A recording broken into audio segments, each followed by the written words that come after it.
Hello everyone, welcome in Kiran learner academy. इस video में हम दोस्तों सोल्व करेंगे, ये कंप्लीट सेट रहने वाला है आपके लिए।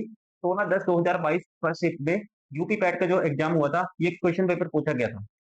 सिंगल वीडियो में 100 क्वेश्चन रहेंगे और ये क्वेश्चन यकीन मानिए इतने ज्यादा इंपॉर्टेंट है, इसी पैटर्न पे आपको क्वेश्चन एग्जाम में देखने को मिलेंगे, क्योंकि पैटर्न अभी ज्यादा यूपी पैट ज्यादा बारी हुआ नहीं है। आपको इन्हीं क्वेश्चन को 2-3 बारी लगा के जाना है, ताकि वहां पे आपकी क्वेश्चन सोल्व करने की स्पीड भी बने, एक आपके माइंड में सेम पैटर्न हो कि क्वेश्चन किस टाइप के पूछे जाते हैं। इसलिए आपको वीडियो को पॉज़ करना है, खुद से प्रैक्टिस करना है। ये है, देखो आपके एग्ज़ाम के टाइम, आपका एग्ज़ाम का टाइम बहुत ही कम है। इसको लेना आपको मॉक टेस्ट की तरह है। लाइव टेस्ट रहेगा आपके लिए। आपको वीडियो को पॉज़ करना है, खुद से प्रैक्टिस करना है। फिर उसके बाद सॉल्यूशन देखना है। ऐसे करते-करते आपको जल्दी से कवर करना है। चलिए स्टार्ट करते हैं। ये है सेट नंबर 1, या कह सकते हैं प्रीवियस क्वेश्चन पेपर नंबर 1, जो हुआ था 16/10/2022 फर्स्ट शिफ्ट में। क्वेश्चन नंबर 1 है, निम्नलिखित में से किस अधिनियम ने बैंकों के राष्ट्रीयकरण के लिए शर्तें निर्धारित की? तो दोस्तों आप ध्यान रखेंगे, बैंकों का जो राष्ट्रीयकरण हुआ था, नेशनलाइजेशन बैंकिंग कंपनी अधिनियम एक्ट 1970 के तहत किया गया था। Option first is correct. Right answer होगा option first.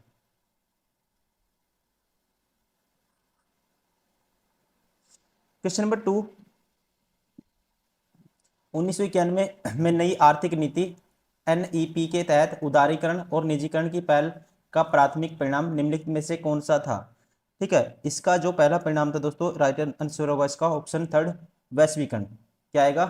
Globalisation. Option third is correct.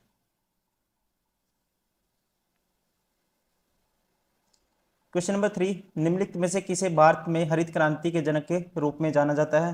ठीक है, भारत में हरित क्रांति के रूप के जनक के रूप में जाना जाता है। इसका राइट आंसर होगा option second, MS Swaminathan.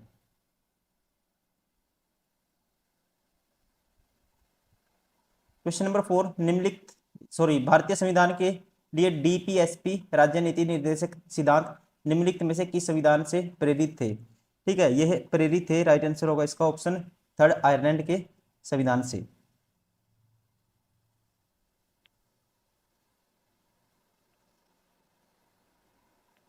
Question number 5,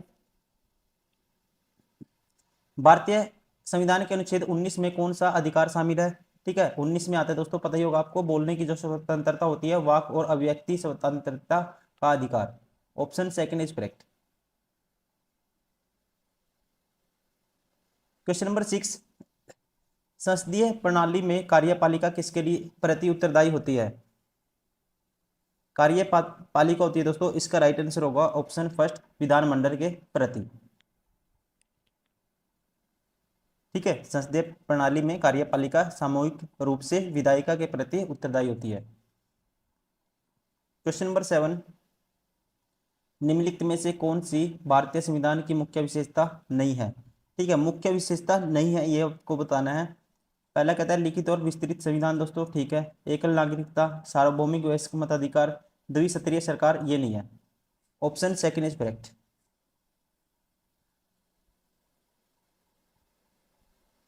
question number 8, एक हॉर्स पावर लगभग कितने वोट के बराबर होते हैं दोस्तों? पता ही होगा, मोस्ट इंपोर्टेंट क्वेश्चन, बार बार किसी न किसी एग्जाम में कहीं ना कहीं आ जाता है ये। Option first, 746 vote. Question number 9, निम्नलिखित में से कौन सी एक रासायनिक अभिक्रिया नहीं है? विच of the following is not a chemical reaction? ठीक है, केमिकल रिएक्शन कौन सी नहीं है, ये आपको बताना है। पहला, बर्निंग ऑफ कोल दोस्तों, केमिकल रिएक्शन है। Digestion of food, chemical reaction है। Burning of the paper, chemical reaction है। Conversion of water into steam, ये केमिकल रिएक्शन में नहीं आता। Option four is correct.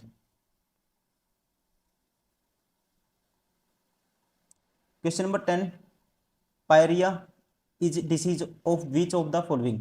ठीक है, पायरिया निम्न में से निम्न में से किसका रोग है? तो इसका राइट आंसर होगा दोस्तों, ये है रोग मसूड़ों का।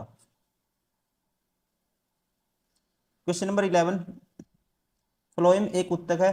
Phloem is a tissue found in which among the following? ठीक है, ये पाया जाता है ऑप्शन फर्स्ट, प्लांट्स में। कहाँ पे दोस्तों? पौधों में। Option first is correct. Question number 12, Bharat की पंचायती राज व्यवस्था में कितने सत्र है? पंचायती राज व्यवस्था में है दोस्तों, ऑप्शन सेकंड, 3 सत्र होते हैं। ठीक है, ग्राम सत्र पर ग्राम पंचायत, ब्लॉक स्तर पर पर पंचायत समिति, जिला स्तर पर जिला परिषद। क्वेश्चन नंबर 13, निम्नलिखित में से कौन सा बिन सबसे बड़ा है? सबसे बड़ा बताना है दोस्तों। सबसे बड़ा बताने का तरीका ये होता है क्रॉस मल्टीप्लाई कर दो, जो ऊपर की तरफ बड़ा आएगा वो बड़ा होगा। देखो 13 8 104, 16 7 112, तो ये बड़ा नहीं है। अब इसके 7/8 से करोगे, 8 चौका 32, 320 आएगा, और ये छोटा ही आएगा दोस्तों, तो ये भी नहीं है। अब इससे करोगे दोस्तों, 8 ठोस्ती 56, 560 आएगा ये, और 8 से 63 की करोगे दोस्तों, 560 से छोटा ही आएगा, तो ये भी बड़ा नहीं है। तो राइट आंसर कौन सा होगा? Option second, 7/8।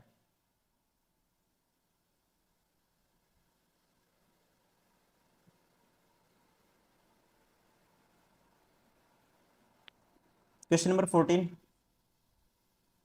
इसको सोल्व करना है हमें, एक सेकेंड।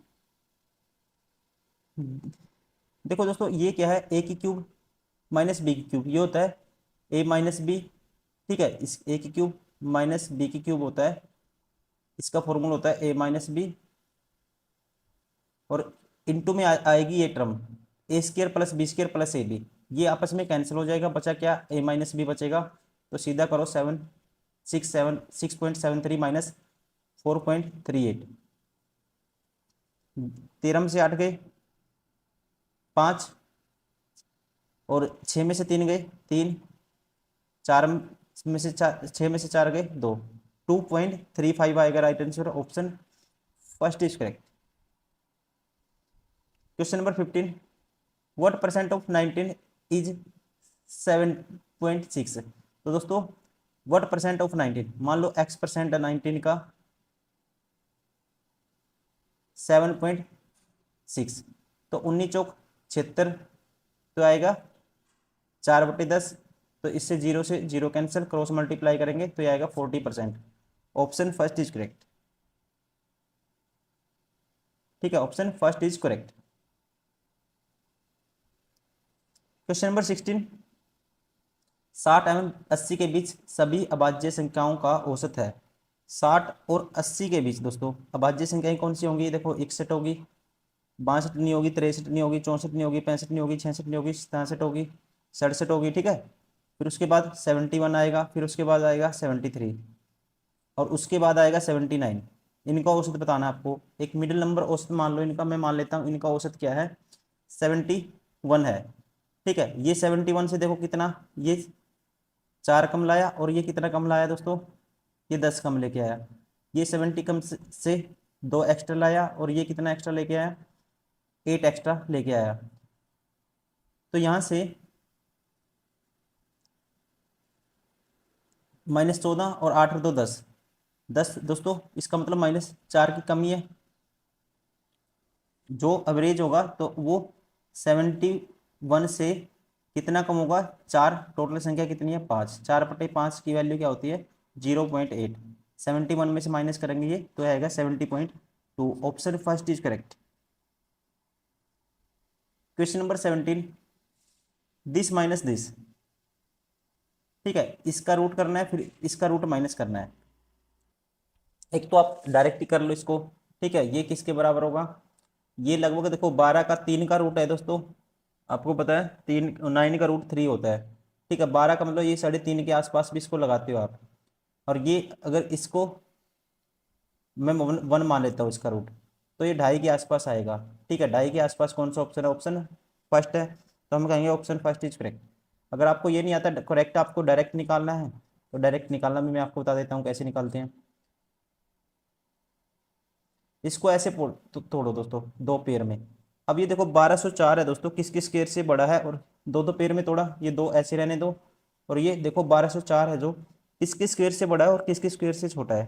तो आपको पता है 1204 है जो 1225 का होता है 35 का, 34 के स्क्वायर से बड़ा है, तो छोटा नंबर लेते हैं 34, ठीक है। अब देखो जो रूट में 9 है, तो रूट होने के बाद दोस्तों या तो 3 देगा या 7 देगा। अब ये देखो 1200, ये 34 के स्क्वायर के पास है या 35 के, जो 1204 है ये देखना आपको, 34 और 35 के स्क्वायर के बीच में है ये। अब जिसके पास है, ठीक है, वही नंबर लिखेंगे। अब देखो ये 34 के स्क्वायर के पास है, 35 के स्क्वायर के पास है, तो आप कहेंगे 35 का स्क्वायर होता है 1225, तो ये बड़े नंबर के पास है, तो हम बड़ा नंबर लिख देते हैं, बटे में इसका रूट करेंगे दोस्तों, ये आएगा 2 जीरो आएंगे नीचे तो 3.47 आएगा। माइनस करोगे, अब इसको भी ऐसे तोड़ो, ये किससे बड़ा है, ये बड़ा है, आपको पता 11 के स्क्वायर से बड़ा है, 12 के स्क्वायर से छोटा है, तो छोटा नंबर लिख दो 11। अब अगर 4 है लास्ट में, रूट होने के बाद या तो 2 देगा, ये रूट के अंदर 4 है तो रूट होने के बाद 2 देगा या 8 देगा। जैसे 64 का रूट करते हो 8 आता है, 4 का रूट करते हो 2 आता है। अब देखना है कि यहाँ 8 लिखना है 2 लिखना है। अब देखो कि ये नंबर है जो 125 11 के स्क्वायर के पास है या 12 के स्क्वायर के पास है, मतलब कि ये पास है 11 के स्क्वायर, छोटे नंबर के पास है, तो छोटा नंबर लिख दो यहाँ पे। और बटे में 2 जीरो आएंगे रूट होने के बाद, जैसे 10 की पावर 4 तो रूट होने के बाद 2 पाएंगी तो 1.2, माइनस करेंगे 1.12 इसमें से, ठीक है। तो इसमें से माइनस करोगे दोस्तों, 37 में से 47 में से 12 गए 35 आएगा, और ये आएगा 3 minus 1 2, 2.35। Option first is correct, right answer होगा ऑप्शन फर्स्ट। ट्रिक भी मैंने बता दी कैसे करते हैं, ठीक है, वैसे डायरेक्टली भी आप कर सकते थे। Question number 18, which among the following acid is used in car battery. Car battery में दोस्तों कौन सा एसिड यूज होता है, तो ध्यान रखना है ये होता है सल्फ्यूरिक एसिड, मतलब कि H2SO4। क्वेश्चन नंबर 19, श्वेत और स्वेद का अर्थ है। श्वेत का अर्थ है दोस्तों आपको पता होता है सफेद होता है, ठीक है, और स्वेद का अर्थ होता है जो पसीना होता है, तो इसका राइट आंसर होगा सफेद और पसीना। क्वेश्चन नंबर 20, खाक में मिलना मुहावरे का अर्थ है दोस्तों, खाक में मिलना मुहावरे का अर्थ है मतलब कि सब कुछ नष्ट हो जाना। क्वेश्चन नंबर 21, अनिल का पर्यायवाची शब्द है। अनिल का पर्यायवाची शब्द होता है पवन। किस क्या होता है दोस्तों, ध्यान रखेंगे, पवन होता है, option first is correct. Question number 22, गुप्त का विलोम शब्द है। गुप्त का विलोम शब्द है, तो दोस्तों गुप्त का उल्टा क्या होगा, प्रकट होना कोई चीज। गुप्त मतलब गुप्त हो जाना, ठीक है, छुप जाना, प्रकट मतलब कि जो सामने आ जाए, रिवील होना इंग्लिश में कहते हैं। क्वेश्चन नंबर 23, सद्भावना का संधि विच्छेद क्या होगा। सद्भावना का संधि विच्छेद आपको करना है दोस्तों, ठीक है। तो यहाँ पे क्या है, व्यंजन संधि है, व्यंजन संधि है, क्यों, स तय ये है पॉइंट नीचे, सद्भावना सत प्लस भावना, तो क्या बनेगा, सद्भावना बनेगा, ठीक है। तो इसका जो राइट आंसर होगा ऑप्शन सेकंड, सत प्लस भावना। इस क्वेश्चन को करने का तरीका ये है, पहले पैसेज पढ़िए, जैसे ही आपकी जो इन्फॉर्मेशन है दोस्तों, जो क्वेश्चन पूछा है उसका आंसर आता है तो आप क्वेश्चन टिक करिए, आगे निकलिए, क्योंकि ये ज़्यादा ऐसे लॉजिकल क्वेश्चन नहीं है, उस टाइप के पैसेज नहीं है जो अदर एग्जाम में बैंकिंग में या कहीं और आते हैं। तो चलिए स्टार्ट करते हैं। For the past week Elizabeth would come home from work and discover that her apartment smelled like cigarette smoke. She did not know where the smell was coming from. Elizabeth did not smoke. No one else had the key to her apartment to smoke inside while she was at work. The smell of smoke especially bothered, bothered her because she had asthma. One day, Elizabeth stayed home from work because she was expecting a package. When she woke up that morning, the apartment smelled fine at 1 in the afternoon. Elizabeth went into the kitchen to make a sandwich for lunch. That was when she noticed that smell of cigarette smoke. She called the building superintendent by the time he arrived. Elizabeth's apartment, the whole place smelled like cigarette smoke. The superintendent told Elizabeth that he was pretty sure the smoke was coming up through the vents from her new downstairs neighbor. तो दोस्तों question में पूछा था Elizabeth new neighbour lived, ठीक है, तो answer आ गया आपका the new neighbour was smoker, ठीक है। तो इसका राइट आंसर आएगा क्या आएगा, downstair, option third is correct. Question number 25, Elizabeth was suffering from दोस्तों इसका आंसर भी हमने पढ़ा है, ठीक है। तो इसका सफरिंग फ्रॉम, इसका राइट आंसर आएगा asthma. Question number 26, choose the correct antonym मोर्न।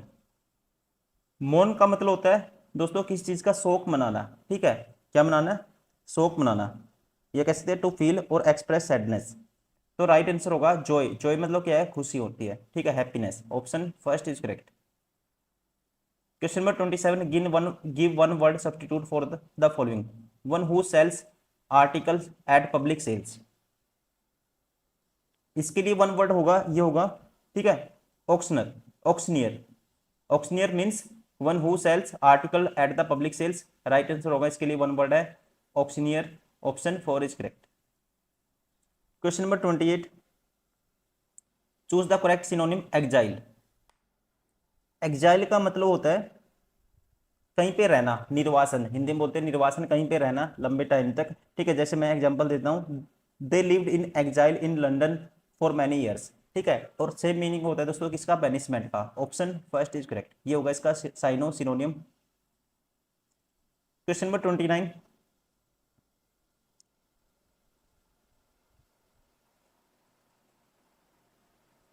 आपको पढ़ना है, कथन है दोस्तों, ठीक है। एक उसका प्रभाव है, एक कारण है, एक प्रभाव है, तो आपको देखना है कौन सा कारण है, कौन सा उसका इंपैक्ट है, प्रभाव है। पुलिस प्राधिकरण ने हाल ही में शहर में सुबह के समय चौकसी बढ़ा दी है। शहर में छोटे अपराधों की घटनाओं में काफी कमी आई है। देखो, अब आप कहेंगे दोस्तों जो पहला होगा कारण होगा, कारण क्यों होगा पहला। अब शहर में छोटे अपराधों की घटना काफी कम हो गई है, कम क्यों हुई, कारण क्या है इसका, क्योंकि पुलिस ने चौकसी बढ़ा दी है। तो हम कहेंगे पहला तो क्या है, कारण है, और दूसरा क्या है इसका, प्रभाव है, ठीक है। प्रभाव क्या हुआ कि घटनाओं में कमी आई है, तो राइट आंसर कौन सा होगा, ऑप्शन फर्स्ट कारण है, और दूसरा क्या है, प्रभाव है। Option first is correct. Question number 30, विषम चुने, ठीक है। विषम संख्याएं, आपको find the odd one from the following. अब देखो 3, 13, 17, 23, 67, ये सारी अभाज्य संख्या है दोस्तों। 33 क्या है, 3 से भाग होता है, ये अभाज्य संख्या नहीं है। Option 4 is correct. Question number 31, 6:10, 6:10 पर घड़ी की घंटे की सुई और मिनट की सुई के बीच कोण ज्ञात कीजिए। अब देखो 6:10 पे, 6:10 पे मैं बताता हूँ आपको, ये है 12, ये है दोस्तों 6। अब ये मान लो घंटे की सुई यहाँ पहुंच गई 6:10 पे, थोड़ा सा आगे चली जाएगी ये, लेकिन ये मान लो 1 बजता है, यहाँ पे ये 2 है। अब मिनट की सुई जब 6:10 पे 2 पे होगी, ठीक है। ये कौन, देखो ये कितने अंतराल हो गए, यहाँ होगा 3, ये होगा 4, ये होगा 5, ठीक है। तो यहाँ से यहाँ तक 1 गैप, 2 गैप, 3 गैप, 4 गैप। तो मिनट की सुई दोस्तों यहाँ से 4 गैप में कितने डिग्री का कोण बनाएगी ये, तो ये यहाँ से यहाँ तक गैप कितने डिग्री का, आपको पता है मिनट की सुई जो 1 घंटे में 60 मिनट में मिनट की सुई बनाती है 360 डिग्री का कोण। 0 से 0 दोस्तों, 6 6 36, 1 मिनट में 6 डिग्री का कोण बनता है। तो यहाँ से यहाँ तक गैप 5 मिनट का होता है, तो 5 6 30, तो मतलब 5 मिनट में कितना बनाती है वो मिनट की सुई, 30 डिग्री का कोण, ठीक है। और ये 20 मिनट में कितना बनाएगी, ये सॉरी 5 मिनट में बनाती है 30 डिग्री, और यहाँ कितने कितने गैप हो गए, 5 मिनट, 10, 15, 20, 20 मिनट में वो कितना कोण बना देगी, वो बना देगी 20 मिनट में। तो यहाँ से मल्टीप्लाई कर देंगे, या कह सकते हैं 1 मिनट में बनाएगी ये 6 डिग्री का, और 20 मिनट में बनाएगी 20 का 120 डिग्री का।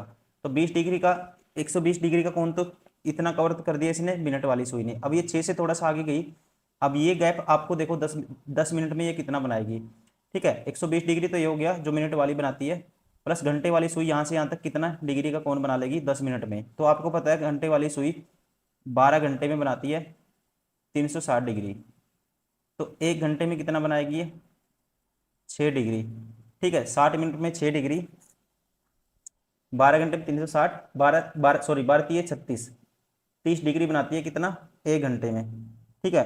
तो मतलब 60 मिनट में 30 डिग्री, तो 1/2, 60 मिनट में इतना दोस्तों, तो 1 मिनट में कितना बनाएगी ये, तो बटे में कर देंगे, तो 1 मिनट में बनाएगी हाफ डिग्री, और 10 मिनट में बना देगी ये 5 डिग्री। 5 डिग्री का 1 घंटे वाली सुई बनाएगी, 5 डिग्री ये चलेगी, तो टोटल होगा 125 degree. Option second is correct.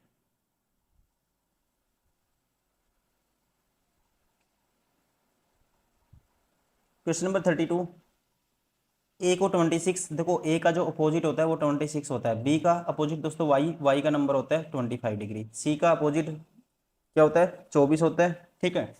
तो ऐसे ही जेड का 1 होता है, तो आपको बताना है इसके लिए कोड क्या आएगा। एम का अपोजिट क्या होता है, एन होता है, एन का नंबर क्या होता है, 14 होता है, क्या होता है, 14 होता है। एक ही ऑप्शन है जिसमें स्टार्टिंग में 14 है, option 4 is correct. Question number 33, the Annamalai reedtail नाम की डैमजल फ्लाई की एक नई प्रजाति की खोज किस राज्यों में की गई है। किसकी, अन्नामलाई रीड टेल नाम की डैमजल फ्लाई की एक नई प्रजाति की खोज किस राज्य में की गई।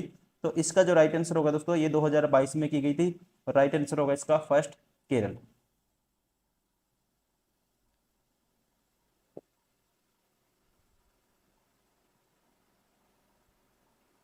क्वेश्चन नंबर 34, गोपी ने विवेक से कहा, गोपी ने विवेक से कहा वह व्यक्ति मेरी माँ, गोपी ने विवेक से कहा दोस्तों, ये है मान लो गोपी, वह व्यक्ति कहता है मेरी माँ, गोपी की ये माँ है, ये फादर, वह व्यक्ति मेरी माँ के इकलौते भाई, इसकी माँ का इकलौता भाई क्या होगा दोस्तों, इसका मामा होगा, इकलौते भाई का पिता है, तो इसका पिता कौन होगा, इसका नाना होगा। तो गोपी उन तो गोपी उन्हें क्या कहेगी, तो नाना कहेगी। ठीक है, option 3 is correct.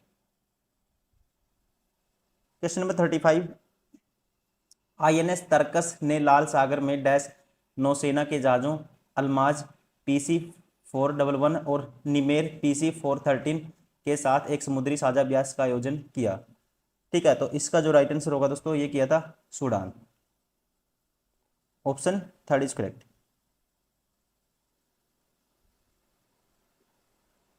Question number 36, जागृति निम्नलिखित में से किस अक्षेत्र से संबंधित शुभंकर है।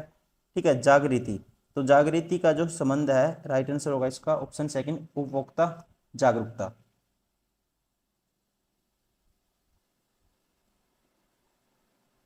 क्वेश्चन नंबर 37, महाराष्ट्र में स्थित औरंगाबाद का नया नाम लिखिए। महाराष्ट्र में स्थित दोस्तों औरंगाबाद का नाम है option first, Sambhaji Nagar. Question number 38, भारतीय पारंपरिक विज्ञान पर किस देश के सर्वदलीय संसदीय समूह को आयुर्वेद रत्न पुरस्कार से सम्मानित किया गया। ठीक है, तो इसका राइट आंसर होगा यूके को। Question number 39, Tata power solar ने किस राज्य में भारत की सबसे बड़ी फ्लोटिंग तैरती सौर ऊर्जा परियोजना शुरू की। ठीक है, तो ये की है दोस्तों, राइट आंसर होगा इसका ऑप्शन 3, केरल में।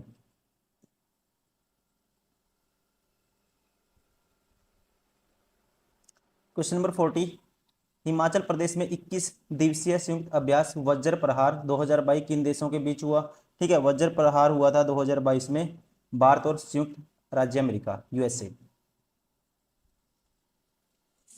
Question number 41, in July 2022 which of the following company announced a long term partnership with Indian Olympic Association IOA to elevate the performances of Indian athletes।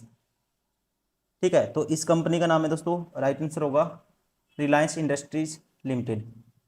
ठीक है, किसने किया था दोस्तों, अनाउंस किया था ये पार्टनरशिप, रिलायंस इंडस्ट्रीज लिमिटेड ने, option first is correct. Question number 42, जुलाई 2022 में कॉफी बोर्ड ने कॉफी फसलों की जलवायु प्रतिरोधी किस्मों को विकसित करने के लिए किसके साथ समझौता ज्ञापन पर हस्ताक्षर किए हैं। तो ये किए हैं दोस्तों, राइट आंसर होगा इसरो के साथ, option 2 is correct. Question number 43, निम्नलिखित में से कौन सा देश भारत के साथ सबसे लंबी अंतर्राष्ट्रीय सीमा साझा करता है। ठीक है, सबसे अंतर्राष्ट्रीय लंबी सीमा है दोस्तों भारत की, ऑप्शन फर्स्ट, बांग्लादेश के साथ।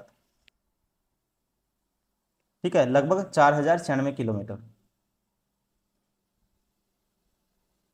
क्वेश्चन नंबर 44, निम्नलिखित में से कौन सी इजराइल की राजधानी है। इजराइल की राजधानी है यरूशलेम, option first is correct. Question number 45, डाक कर्मयोगी पोर्टल का उद्देश्य है।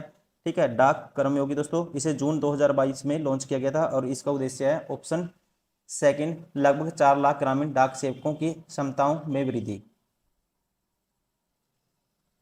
क्वेश्चन नंबर 46, निम्नलिखित में से किस राज्य में विधान परिषद है? ठीक है, किस राज्य में दोस्तों क्या है? विधान परिषद है। तो ये है कर्नाटका में। Option second is correct. Question number 47, किस दिन को भारतीय वायुसेना दिवस के रूप में मनाया जाता है? ठीक है, भारतीय वायुसेना दिवस के रूप में मनाया जाता है 8 अक्टूबर को। ठीक है, स्थापना हुई थी 8 अक्टूबर 1932, इसलिए मनाया जाता है 8 अक्टूबर को भारतीय वायुसेना दिवस के रूप में। क्वेश्चन नंबर 48, निम्नलिखित में से किसे भारत का स्कॉटलैंड भी कहा जाता है? ठीक है, भारत का स्कॉटलैंड कहा जाता है दोस्तों कुर्ग को। Option first is correct. ठीक है, कर्नाटक में कुर्ग को भारत का स्कॉटलैंड कहा जाता है।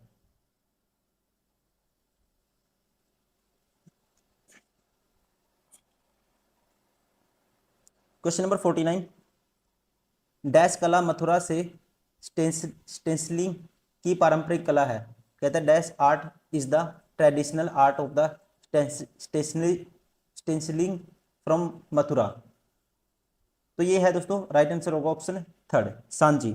सांची मथुरा और वृंदावन में प्रचलित कागज की स्टेंसिलिंग की एक प्राचीन कला है, आर्ट है। Option third is correct. Question number 50 दोस्तों लास्ट क्वेश्चन है इस पार्ट का, सेकंड पार्ट का। निम्नलिखित में से 2014 में बनाया गया भारत का 29वां राज्य कौन सा है? ठीक है, तो पता ही होगा दोस्तों, ये है Telangana. Option first is correct. निम्नलिखित में से किस व्यक्ति के प्रसिद्ध पुस्तक the story of the my experiment with truth लिखी है? दोस्तों मोस्ट फेमस बुक है। ठीक है, तो इसका राइट आंसर होगा, ये लिखी है Mahatma Gandhi. Option third is correct. Question number 52,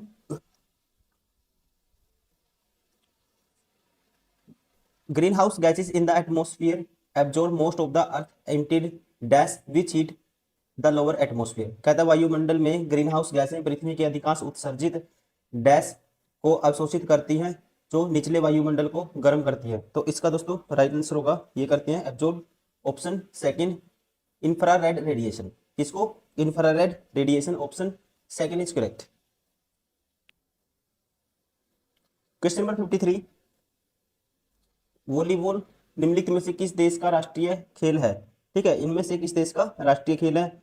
तो इसका राइट आंसर है दोस्तों, ये है नेपाल का। Option second is correct.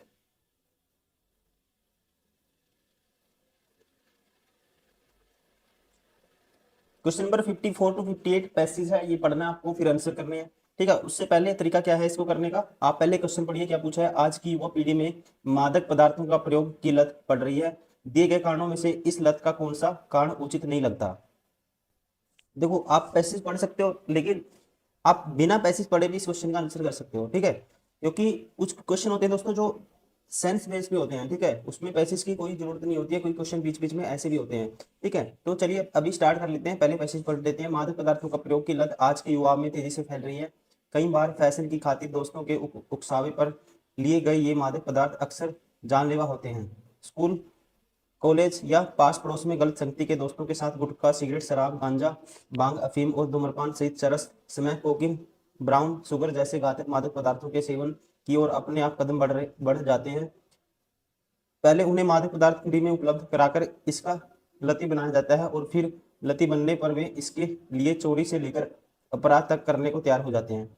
माँ बाप द्वारा दिया गया जेब खर्च कम पड़ने लगता है। नशे के लिए उपयोग में लाई जाने वाली सुइयां HIV का कारण भी बनती हैं, जो अंततः एड्स का रूप धारण कर लेती हैं।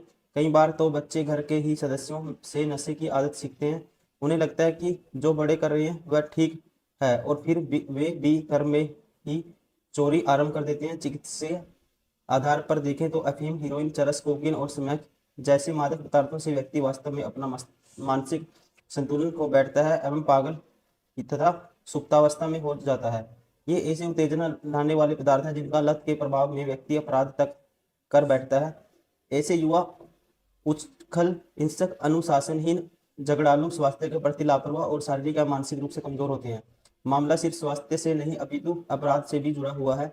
कहा भी गया है कि जीवन अनमोल है, नशे के सेवन में यह अनमोल जीवन समय से पहले ही मौत का शिकार हो जाता है। भारत के अनेक राज्यों में युवा वर्ग में इन नशीली वस्तुओं का प्रयोग बढ़ता जा रहा है। कॉलेज ही नहीं, स्कूलों तक ये बीमारी पहुंच चुकी है। भारत के कई राज्यों में गांजा व अफीम की खेती होती है और हीरोइन आदि व्यापार खुलेआम पर चल रहा है। कहाँ जा रही है हमारी युवा पीढ़ी? तो इसके आधार पे आपको बताना है, पहला, आज की युवा पीढ़ी में मादक पदार्थों का प्रयोग की लत पड़ रही है। इसे इसे दिए गए कारणों में से इस लत का कौन सा कारण उचित नहीं लगता? उचित कौन सा नहीं है ये आपको बताना है। यदा कदा पान सुपारी का सेवन, परिवार धनी होना और बच्चों को अनियंत्रित जेब मिलना। दोस्तों ये तो उचित है, ठीक है। इसको पहले वाले को बाद में देखेंगे। स्कूल कॉलेज के आसपास मादक पदार्थों की उपलब्धता, दोस्तों ये भी उचित है, ठीक है। इसका प्रयोग जो बढ़ रहा है मादक पदार्थों का, ये भी उसके लिए क्या है, एक उचित है जो स्टेप है। नाश करने वाले साथियों की संगति, ये भी दोस्तों उचित है। लेकिन ये यदा कदा पान सुपारी का सेवन, ये उचित नहीं है, ठीक है। इसका कारण उचित नहीं है, तो राइट आंसर होगा ऑप्शन फर्स्ट। क्वेश्चन नंबर 55, मादक पदार्थों का सेवन करने वाले युवाओं को किस बीमारी का खतरा होता है? शारीरिक अक्षमता, ठीक है, पागलपन और सुसुप्ति, ये भी कही गई ये बात, HIV और एड्स दोस्तों, ठीक है, मानसिक संतुलन, तो आएगा ऑल ऑफ द अबव, सभी, option 4 is correct. Question number 56, आपकी दृष्टि में मादक पदार्थों का सेवन करने वाले बच्चों के लिए सबसे ज्यादा कौन दोषी है? सबसे ज्यादा दोस्तों इसमें दोषी कौन है ये आपको बताना है। राज्य पुलिस, बच्चों के माँ बाप, बच्चों के मित्र, राज्य सरकार। तो किसको ठहराएंगे? राज्य सरकार को, ठीक है। ये पैसेज में बात कही भी गई थी। क्वेश्चन नंबर 57, भारत के अनेक राज्यों में युवा वर्ग में इन नशीली वस्तुओं का प्रयोग बढ़ता जा रहा है। इसके पीछे सबसे प्रबल कारण कौन सा है? प्रबल कारण बताना है। राज्य सरकारें अपने राज्य में नशीली वस्तुओं के उत्पादन और प्रयोग को रोकने में समर्थ नहीं है और इसी कारण से नशे की प्रवृत्ति बढ़ रही है दोस्तों, ठीक है। ये स्ट्रॉन्ग हो सकता है, पहले आगे भी देख लेते हैं। ऊंची फीस वसूलने वाले शहर के अच्छे स्कूल और कॉलेज बच्चों के आचरण में है, ये नहीं है उचित। माँ बाप बच्चों पर ध्यान नहीं देते कि उनको क्या कर रहे हैं, किन लोगों के साथ रहते हैं, किन लोगों के, देखो ये है तो है, लेकिन उचित अभी ये हो गया, ये हो गया, अभी तो ये उचित है इससे ज्यादा, ठीक है। स्कूलों और कॉलेजों के आसपास स्मैक सप्लाई होती है, कुछ नहीं करती, इसी कारण से प्रवृत्ति बढ़ रही है, ये भी उचित है। लेकिन जो सबसे ज्यादा प्रबल कारण है दोस्तों क्या है, अगर सरकार, राज्य सरकार है जो ये ऐसी चीजें अवेलेबल ही नहीं कराएगी राज्य में, जिसकी खेती नहीं होगी इन चीजों की, तो यहाँ से हम बेस्ट करेंगे कौन सा है प्रबल कारण है, राज्य सरकार अपने राज्य में नशीली वस्तुओं के उत्पादन प्रयोग को रोकने में समर्थन नहीं है और इसी कारण से नशे की प्रवृत्ति बढ़ रही है। राइट आंसर होगा ऑप्शन फर्स्ट। क्वेश्चन नंबर 58, मादक द्रव्यों की लत पड़ने के बाद युवकों में कौन सी प्रवृत्ति प्रमुखता से दिखाई देती है? अनुशासनहीनता और हिंसा में शामिल होना, ये ठीक है। स्वास्थ्य के प्रति सजगता, ये भी ठीक है। मानसिक संतुलन खो देना, ये भी ठीक है। देखो स्वास्थ्य के प्रति सजगता ये तो नहीं आएगा दोस्तों, ठीक है, ये नहीं आएगा, ये नहीं है, क्योंकि स्वास्थ्य के प्रति इतना ध्यान नहीं दिया जाता है, इसमें बंदा स्वास्थ्य से भूल जाता है। तो पहला ठीक है, ये तीसरा ठीक है। चोरी करने की आदत, ये भी हो जाता है, ठीक है। नशे के लिए 50 रुपए के लिए भी इंसान ऐसे है, यहाँ पे दिल्ली में या कहीं भी देखोगे आप, लोग खून कर देते हैं इंसान का, उनको नशा चाहिए, उनकी नसों में रम जाता है नशा, ठीक है ना। उनको कुछ भी दिखाई नहीं देता ऐसे लोगों को जो नशे की हैबिट में पड़ जाते हैं, उनको हो जाता है एडिक्शन। तो इसका जो राइट आंसर होगा 1, 3 और 4, option third. Question number 59 to 63 फिर पैसेज टाइप का क्वेश्चन है। इसके लिए भी हमें पहले पैसेज पढ़ना पड़ेगा, ठीक है। यह लोग नियमित बचत करते कर, इसके लिए पहला क्वेश्चन पूछता है, रमेश ने 5,000 रुपए के शेयर खरीदे, इस आधार पर निम्नलिखित में से कौन सा विकल्प सही है? रमेश ने जोखिम रहित निवेश किया है, रमेश की बचत जोखिम वाली है, शेयर खरीदना बचत है, शेयर खरीदना निवेश है। इसके लिए पहले पैसेज पढ़ते हैं। लोग नियमित बचत करते रहने के बावजूद अपने वित्तीय लक्ष्यों को पूरा करने के लिए संघर्ष करते जाते हैं। अपने जीवन के वित्तीय लक्ष्यों को पूरा करने के लिए यह जानना जरूरी है कि हम उन लक्ष्यों को पूरा करने के लिए कितनी बचत कर रहे हैं और उसे कहाँ निवेश कर रहे हैं, जिससे हमें अपने निर्धारित उद्देश्य के अनुसार पैसा जोड़ सके। साधारण भाषा में समझा जाए तो बचत और निवेश में अंतर इतना ही है कि जो राशि आप अपनी नियमित आय से बचाकर अलग रख लेते हैं यह बचत है, और यदि आप अपनी इस बचत को कुछ रिटर्न प्राप्त करने के लिए ऐसा कुछ खरीदते हैं जो कि भविष्य में आपकी संपत्ति बन सके, वह निवेश है, ठीक है। देखो दोस्तों इसने डेफिनेशन दी है, इसको ध्यान में रखना है, इसके बेसिस पे फिर आपको आंसर करना है, ठीक है। तो इसने क्या कहा है, जो आप राशि अपनी नियमित आय से बचाकर रख लेते हैं, वह क्या है, बचत है। यदि आप अपनी उस बचत को रिटर्न प्राप्त करने के लिए ऐसा कुछ खरीद लेते हैं जिससे भविष्य में आप क्या करें, संपत्ति जोड़ पाए, प्रॉपर्टी जोड़ पाए, वह क्या है, अपने आप में निवेश है। बचत अल्पकालिक लक्ष्यों के लिए है। बैंक और पोस्ट ऑफिस के बचत खातों या अन्य किसी जगह पर सीमित समय तक रखा गया पैसा बचत होता है, जो सुरक्षित होता है और आवश्यकता पड़ने पर आसानी से निकाला जा सकता है। गृहिणियों द्वारा किचन में चावल के वर्तमान में रखा पैसा, ये साड़ियों की परतों के बीच छिपा कर रखा गया पैसा बचत की श्रेणी में ही आएगा।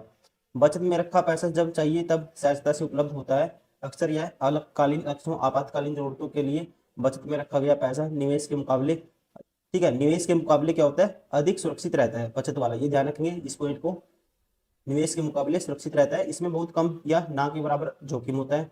बचत में आपको रिटर्न बहुत कम मिलता है क्योंकि सभी बचत योजनाओं में ब्याज की दर कम होती है। इसमें आपको बहुत ही कम रिटर्न मिलता है जिससे मुद्रास्फीति भी कवर नहीं हो पाती। दीर्घकालिक आर्थिक लक्ष्यों के लिए निवेश किया जाता है। मुख्य बचत और निवेश में अंतर यही है कि निवेश में आप उच्च रिटर्न प्राप्त कर सकते हैं। निवेश में ऊंचे रिटर्न की संभावना के साथ साथ रिस्क भी रहता है। निवेश में आप लंबे समय तक मुद्रास्फीति को पछाड़ कर अपने धन में वृद्धि कर सकते हैं।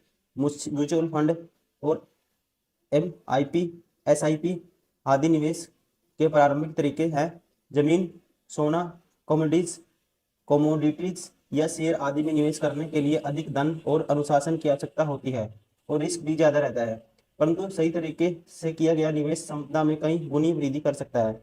निवेश किया गया पैसा एकदम से उपलब्ध नहीं रहता है और इसे बेचकर दोबारा पैसा बनाने में समय भी लग सकता है। इन लक्ष्यों को प्राप्त करने के लिए समय सीमा निर्धारित करनी चाहिए। कोई सपना ऐसा नहीं होता जो पूरा ना किया जा सके। क्वेश्चन नंबर 59 में पूछता है, रमेश ने 5,000 रुपए का शेयर खरीदे, तो इस आधार पर निम्नलिखित में से कौन सा विकल्प सही है दोस्तों, ठीक है, अकॉर्डिंग टू पैसेज आप कौन सा, देखो इसने निवेश को जोखिम बताया, बचत को क्या बताया, इसने सेफ बताया। एक तो ये चीज देखेंगे, बचत क्या है, जो आपने पैसे अपने पास संभाल के रखे हैं, किसी भी टाइम आप निकाल सकते हो। तो पहला इसको बताना कौन सा इस बेसिस पे राइट होगा। रमेश ने जोखिम रहित निवेश किया है दोस्तों, ये हम नहीं कह सकते, जोखिम रहित नहीं है, जोखिम वाला निवेश को क्या है, एक जोखिम माना जाता है, रिस्की माना जाता है, ठीक है, ये नहीं कह सकते। रमेश की यह बचत जोखिम वाली है, जोखिम वाली तो है दोस्तों, निवेश करना, प्रॉफिट भी हो सकता है मोटा, लेकिन लॉस भी हो सकता है उसमें, ठीक है, तो दूसरा ठीक है। शेयर खरीदना बचत है, शेयर खरीदना दोस्तों बचत नहीं है, शेयर खरीदना निवेश है। शेयर खरीदना क्या है, पैसे इन्वेस्ट करने पड़ेंगे अगर आपको मार्केट से शेयर खरीदना है, तो दोनों के दो, ये दूसरा चौथा ठीक है, option second is correct. Question number 60, अनुच्छेद के आधार पर बताइए कि दीर्घकालीन लक्ष्यों को पाने के लिए निवेश विषय में निम्नलिखित में से निवेश के विषय में कौन सा अशुद्ध है, ठीक है, कौन सा अशुद्ध है ये आपको बताना है। दीर्घकालीन लक्ष्यों की प्राप्ति लघु बचत द्वारा ही संभव हो सकती है, ठीक है दोस्तों, ये क्या है, अशुद्ध है, क्योंकि दीर्घकालीन लक्ष्यों की प्राप्ति लघु बचत द्वारा संभव नहीं हो सकती। दीर्घकालीन लक्ष्यों की प्राप्ति दीर्घकालीन अच्छे निवेश द्वारा ही संभव हो सकती है दोस्तों, ये भी क्या है, ये भी अशुद्ध है। अच्छे निवेश द्वारा जरूरी थोड़ी ना है प्रॉफिट ही होगा, लॉस भी हो सकता है। दीर्घकालीन लक्ष्यों की प्राप्ति संभव नहीं है क्योंकि दीर्घकालीन निवेश में धन हानि का जोखिम खतरा होता है दोस्तों, लेकिन ये भी क्या है, गलत है, जरूरी नहीं है कि लॉस ही होगा, प्रॉफिट भी हो सकता है, ये भी अशुद्ध है। बचत निवेश की तुलना में ज्यादा अच्छी है क्योंकि निवेश में जोखिम शामिल है जो गांठ के पैसे को भी ले जाएगा। ये भी नहीं कह सकते दोस्तों, एक अच्छा किया गया निवेश, ये भी बोला था पैसे में, एक अच्छी तरह से किया गया निवेश आपकी, ठीक है, लक्ष्य को पूरा कर सकता है, ये भी हम ये नहीं कह सकते। तो ये डिपेंड करता है कि आपने निवेश किस तरह से किस कैसे किया है, ठीक है, तो क्योंकि उसमें प्रॉफिट भी बहुत ज्यादा चांस है अगर आप अच्छे से निवेश करेंगे। तो सभी के सभी अशुद्ध है, option 4 is correct. Question number 61, निम्नलिखित में से बताइए कि कौन सा विकल्प निवेश का उदाहरण नहीं है। म्यूचुअल फंड और SIP दोस्तों यहाँ पे निवेश होता है, ये उदाहरण है। कमोडिटीज शेयर खरीदना बेचना, ये भी है। जमीन या सोना खरीदना दोस्तों, ये भी है। सेविंग बैंक खाते में रखा धन क्या है, ध्यान रखेंगे, निवेश का उदाहरण नहीं है, option 4 is correct. Question number 62, आपको अनुच्छेद के आधार पर बताइए कि निम्नलिखित में से निवेश की कौन सी सही विशेषताएं हैं। सही विशेषताएं आपको बतानी है कौन सी हैं। पहला, निवेश में दीर्घकालिक आर्थिक लक्ष्य प्राप्त किए जा सकते हैं दोस्तों। निवेश में अगर आपने शेयर मार्केट में पैसा लगाया, वो ठीक, आपके शेयर की वैल्यू बढ़ गई तो यहाँ से प्रॉफिट बहुत जल्दी हो सकता है, ये ठीक है। निवेश अल्पावधि में धनार्जन का तरीका होता है दोस्तों, ये नहीं कह सकते हम। जरूरी नहीं है, लॉस भी हो सकता है। गृहिणियों द्वारा परिवार के खर्चों से बचाई गई राशि अच्छा निवेश है, ये इसमें नहीं आएगा। निवेश में ऊंचे रिटर्न की संभावना के साथ साथ रिस्क भी हो रहता है, ये ठीक है अपने आप में। तो पहली और जो चौथी है स्टेटमेंट, ये विशेषता है, क्वालिटी है किसकी, निवेश की, इन्वेस्टमेंट की। तो राइट आंसर होगा ऑप्शन फर्स्ट। क्वेश्चन नंबर 63, निम्नलिखित में से बताइए कि कौन सा विकल्प निवेश का उदाहरण है। ठीक है, निवेश का उदाहरण कौन सा है। पोस्ट ऑफिस में 5 वर्ष की अवधि तक लिए गए रखा गया धन दोस्तों, ये निवेश का उदाहरण नहीं है। बच्चों के पिगी बॉक्स में रखा पैसा, ये भी नहीं है। सेविंग बैंक में खाते में रखा पैसा निवेश का उदाहरण नहीं है।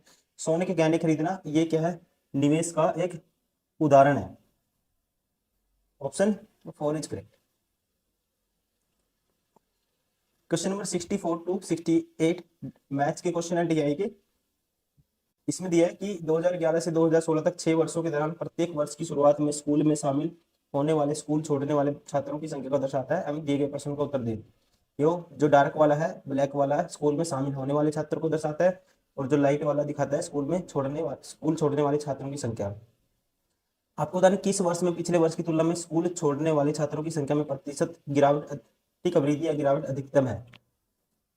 दोस्तों आप देखते ही बता दोगे इसको, ठीक है, देखोगे ध्यान से देखोगे पिछले वर्ष की तुलना में किस में, देखो यहाँ पे 300 से वैल्यू 500, 500 से 450, 450 से 550, ठीक है। तो यहाँ पे जो गैप आया ना सीधा 200 का आ गया। तो यहाँ पे जो दोस्तों स्कूल छोड़ने वाले संख्या की में ज्यादा क्या हुई है, वृद्धि हुई है, ठीक है। या कह सकते हैं यहाँ से जब जाओगे तो यहाँ पे इतने ने छोड़ा था, अब यहाँ पे 500 ने छोड़ा, तो यहाँ पे सीधा 200 का डिफरेंस है 300 के पीछे, तो ये होगा 66 पॉइंट समथिंग, तो ये सबसे ज्यादा है, ठीक है। तो राइट आंसर होगा, डायरेक्टली आप बता सकते हो, option 3 is correct. Question number 65, 2012 से 2013 तक स्कूल में छात्रों की संख्या में लगभग कितने प्रतिशत की वृद्धि या कमी हुई। 2012 से 13 तक कहता है लगभग कितने प्रतिशत की वृद्धि या कमी हुई। अब देखो टोटल 3000 थे स्टार्टिंग में, यहाँ पे दोस्तों, यहाँ पे देखो 400-300 गैप, मतलब कि 100 आए, 100 आएंगे तो 31 हो जाएंगे, और यहाँ पे कितने गए 12 में, ये दोस्तों हमारे पास 150 गए, क्योंकि आए 350, 150 गए, तो यहाँ कह सकते हैं ओवरऑल, तो इन दोनों गैप माइनस मिला के दोनों में 50 गए, तो यहाँ होगा 2950, किसमें 2012 में, ठीक है ना। आपको क्या करना है, स्टार्टिंग में 3000 थे, इनका गैप लेना है, ये इसको प्लस रखना है, इसको माइनस करना है, जो गए माइनस, अब ये 500 गए और 350 आए, तो माइनस यहाँ माइनस का 150 आया, और ये प्लस का कितना है 100 आया, तो माइनस के 50 होगा 3000 में, तो माइनस के 50 मतलब कि 2012 में कितने 2950, 2013 तक, अब 2950 तो है ही थे, अब 13 में अगले साल क्या हुआ, 13 में ये था 12, ये 13 में दोस्तों 50 एक्स्ट्रा आ गए, तो कितने हो गए यहाँ पे 50 एक्स्ट्रा आ गए 3000, तो यहां से यहां तक कितने का गैप आया 50 का, 50 का गैप 2950 के पीछे, सॉरी एक सेकंड, 2950 के पीछे, तो चेंज कितने का आना है ये पाना, इंटू में 100 साथ में परसेंटेज, तो दो इससे ये जीरो कैंसिल दोस्तों, ठीक है। 5000 बटे में ये है, 5 से काटेंगे इसको, ये आएगा 5 पे काटेंगे, 5 पे काटेंगे, पंजो पंजो 25, 5 नहीं 45, 100 बटे 59, 100 बटे 59 दोस्तों ये किसके बराबर आएगा, ये आएगा 1 पॉइंट समथिंग के बराबर, ठीक है। तो ये 1.6 के बराबर ये आएगा लगभग, क्योंकि 59 क्या है बटे में है किसके 100 के, तो मतलब 1.7 के आसपास ही आएगा, ये option 3 is correct. Question number 66, वर्ष 2014 के दौरान स्कूल में पढ़ने वाले छात्रों की संख्या थी 2014 में। अब दोस्तों हमने 13 तक निकाल लिया था, 2013 तक, तो हमारा जो 13 तक था 3000, तो 14 में देख लो कितना हुआ, अभी 150, इनमें से 400 तो गए और 550 आए, तो 150 आए, तो 3000 में सीधा 150 ऐड कर दोगे, क्या आएगा 3150 आएगा, ऑप्शन 4 इज करेक्ट। क्योंकि हमने पिछले क्वेश्चन में किया था, इनका गैप यहाँ तक पहुंचने में कितना हो गया था, यहाँ तक 3000 बन रहा था, ठीक है। इनको न्यूट्रलाइज करने के बाद तो यहाँ पे सीधा 150, मैंने इनका जो गैप है 150 का है, 150 आए हैं, मतलब कि गैप क्या है, आए कितने हैं, गजाने वालों से ज्यादा आए हैं 150, 3150 3000 में ऐड कर दिया। क्वेश्चन नंबर 69 टू 73, दी गई अवधि के दौरान ये कंपनी द्वारा मोबाइल फोन का उत्पादन लाख में, दी गई अवधि के दौरान किसी भी वर्ष में स्कूल में शामिल होने वाले छात्रों की न्यूनतम संख्या, का स्कूल छोड़ने वाले छात्रों की अधिकतम संख्या से अनुपात कितना है। अब दोस्तों ये क्वेश्चन पिछले वाले के बेस पे है। देखो स्कूल में शामिल होने, वो टाइपिंग गलत हो रखी है, ठीक है। इसका स्कूल में शामिल होने वाले छात्रों की न्यूनतम संख्या, ठीक है। शामिल वाला जो ब्लैक है दोस्तों, न्यूनतम ब्लैक वैल्यू कितनी है, 350 है। 350 का अनुपात बताना है। देखो 2012 में न्यूनतम में जो आए थे वो है, इससे रिप्रेजेंट कर रहे हैं हम डार्क वाले से, और मैक्सिमम वो है जो गए थे, ठीक है। वो देखना है स्कूल में छोड़ने वाले छात्रों की अधिकतम संख्या कहाँ पे है। छोड़ने वाले छात्रों की अधिकतम संख्या है हमारे पास, अधिकतम इसमें कितनी है देखो, मैक्सिमम गैप बताना आपको, ठीक है। मैक्सिमम गैप यहीं पे है, यहीं पे है गैप मैक्सिमम। ये गैप का रेशियो बताना है। ये 500 थे, 0 से 0, 5 7 35, 5 दाएं 50, तो रेशियो आएगा 7:10।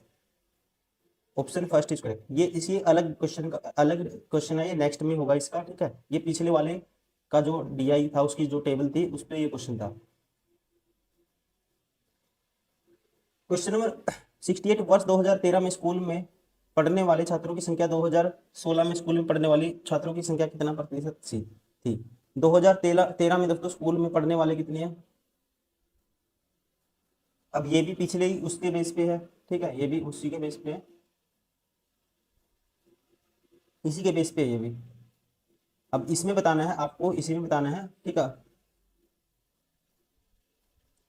2013 में दोस्तों स्कूल में पढ़ने वाले छात्र कितने थे, हमने निकाला था 2013 तक कितनी वैल्यू आई थी। 2013 तक आई थी हमारी वैल्यू कितनी, 3000। और 2016 तक कितनी आएगी ये आपको बताना है। देखो 14 तक 3150 हो गई थी। अब 15 में देखो 3150 में से 15 में ये गैप कितने का आएगा, आप कहेंगे 150 आए। 15 में 150 आए, और यहाँ पे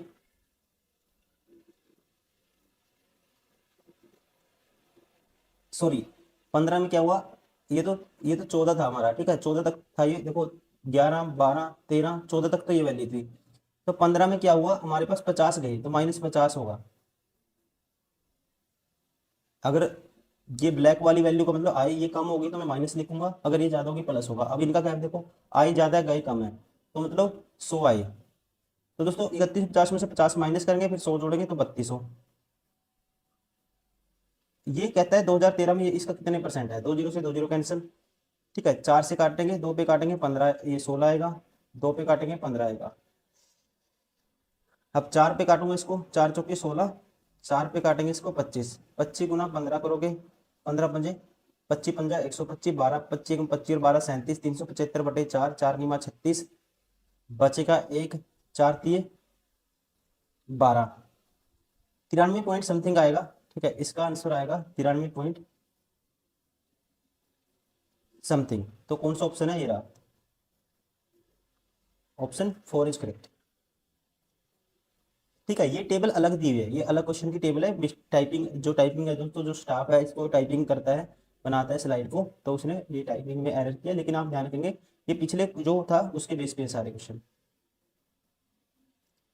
वर्ष 2005 और 2006 का औसत उत्पादन निम्नलिखित में से किस वर्ष के युगम के औसत उत्पादन के बराबर था। अब ये इसके बेस पे है, 2005 और 2006 दोस्तों। 5 में था 70 और 6 में है 55, इन दोनों का औसत निकालना आपको। 7 और 5 12, 7 और 5 12, मतलब कि 70 में ये जोड़ा 120, 125, 125 का आधा करोगे तो ये आएगा 62.5। अब कहता है 2005 और 2006 औसत उत्पादन निम्नलिखित में से किस वर्ष के युगम के औसत उत्पादन के बराबर था, ठीक है। तो ये किस वर्ष के युगम के औसत उत्पादन के बराबर होगा, तो इसमें ऑप्शन उठाओगे आप 2006 7, दोस्तों इनका एवरेज तो नहीं आएगा। 8 और 5 13, 130/2 नहीं होगा। 2004 6, 4 6 का एवरेज भी नहीं आएगा, ठीक है, क्योंकि 120 का आधा ये आएगा 60, ये भी नहीं होगा। 2002 7, 2002 का 45 है, 2007 का 80 है। 45 और 80 ये भी 125 का 2, 125/2 ये भी 5.5 आएगा। तो इस युग्म के बराबर है ये, इसका एवरेज इस एवरेज के बराबर है, ठीक है। इसका 2005 और 6 का जो एवरेज आया ये बराबर है जो 2002 और 7 का एवरेज आएगा। क्वेश्चन नंबर 70, वर्ष 2003 से 2004 तक मोबाइल के उत्पादन में लगभग कितनी प्रतिशत की गिरावट थी। 2003 से दोस्तों 4 तक, तो यहाँ पे कितने की गिरावट आई है, 15 की आई है। किसके पीछे, 65 के पीछे, इंटू में 100 7 में परसेंटेज, तो इसको 5 दिए 15, 5 पे काटेंगे 13 आएगा। तो 1300, 300 बटे में 13, तो 300 बटे में 13, या देखो 13 100 बटे 13 ये कितना होता है, 13 सत्ते 91, 9 बटे 13 के बराबर होता है। तो 5 से गुना कर दो, 7 पंजे 35, ये आएगा 35 प्लस 5 नहीं 45 बटे 13, 13 3 39, 38 पॉइंट समथिंग, सॉरी हमने 5 से नहीं गुना करनी थी ये, देखो इसको मैं शॉर्ट में करा था। देखो क्या किया मैंने, 5 दिए 15, 5 पे काटा दोस्तों 13 आ गया। अब 100 बटे 13 ना आपको डायरेक्ट याद होना चाहिए, ये होता है 13 सत्ते 91, 9 बटे इतने परसेंट के बराबर। इसका निकालना आपको 3 गुना, 3 सत्ता 21 प्लस होगा 3 27, 2 पॉइंट समथिंग आएगा, 2 से 1 पे 13 कुछ आएगा ये, तो 21 2 23 पॉइंट समथिंग आएगा। तो राइट आंसर होगा ऑप्शन थर्ड। क्वेश्चन नंबर 71, निम्न दंड आरेख का अध्ययन करें और उस प्रश्न पर आधारित प्रश्नों का उत्तर दें। वही क्वेश्चन है उसी पैटर्न पे। पिछले वर्ष की तुलना में किस वर्ष उत्पादन में प्रतिशत सबसे अधिक थी, प्रतिशत वृद्धि सबसे अधिक थी पिछले वर्ष की तुलना में। अब देखो दोस्तों ऑप्शन से उठाएंगे, अब सारे तो चेक नहीं करेंगे, 2002 में उठाओ, 2002 में यहाँ से कितना इंक्रीज हुआ उसको 15 दिए, इसको 15 पे रेशियो में ले लो, 30 45 है, 15 दूनी 30, 15 3 45, ठीक है, 15 दूनी 30, 15 3 45, यहाँ पे एक की इंक्रीज है, दो यहाँ पे 50% वैल्यू इंक्रीज हुई है 2002 में। 2005 में कितनी इंक्रीज हुई है दोस्तों, ये यहाँ पे 40% है, ठीक है, तो यहाँ पे डायरेक्ट लूंगा मैं, यहाँ पे 40% है 2002 में, तो अभी तक तो 2002 में ज्यादा है, यहाँ पे ज्यादा नहीं है। 2007 में कितना इंक्रीज हुआ, तो यहाँ पे दोस्तों अगर इसको मैं मान लेता हूँ 55 से 80 होगी वैल्यू, तो 11 से क्या कहेंगे, 5 पे काटेंगे 16 होगी, तो 5 का इंक्रीज है 5 बटे 11, तो ये ठीक है, ये भी कितना आएगा 50% से कम आएगा, तो ये भी नहीं हो सकता। 2003 में 2002 की तुलना में दोस्तों ये तो ज्यादा गैप है ही नहीं, 15 का 20 का ही गैप है, 20 बटे 45 मतलब 5 चौका 20, 5 नहीं 45, 4 बटे 9 44 पॉइंट समथिंग आएगा, ये भी नहीं है, तो राइट आंसर होगा यहाँ पे इंक्रीज सबसे ज्यादा है 2002 में, कितने का है 50% का। क्वेश्चन नंबर 72, दिए गए कितने वर्ष में मोबाइल फोन का उत्पादन दिए गए वर्ष में औसत उत्पादन से अधिक था। औसत उत्पादन निकालना है आपको, ठीक है, तो औसत क्या आएगा इसका ये निकालना है पहले, तो डायरेक्ट ऐड करते हैं। देखो ये आएगा 30 और 45, 30 और 45 75, 75 और 65, 75 में दोस्तों 65 जोड़ेंगे, पहले जोड़ दो 15, 90 आएगा, 90 में जोड़ दो फिर 50, तो आएगा 140, प्लस 50 190 प्लस 260, 260 प्लस 65, 260 प्लस 50 करेंगे तो 310, 315 plus 80, 315 plus 395 plus 85, 480, 480 divide by number of year कितने हैं, 1 2 3 4 5 6 7 8 है, 8 से 48 60। अब 60 से अधिक देखना है कौन सी वैल्यू है, 60 से अधिक दोस्तों एक तो ये है, एक ये है, एक ये है, एक ये है, तो कितने नंबर ऑफ ईयर हो गए, ये हो गए 4, option 4 is correct. Question number 73, वर्ष 2001 की तुलना में 2008 में मोबाइल फोन के उत्पादन में अनुमानित प्रतिशत वृद्धि कितनी थी।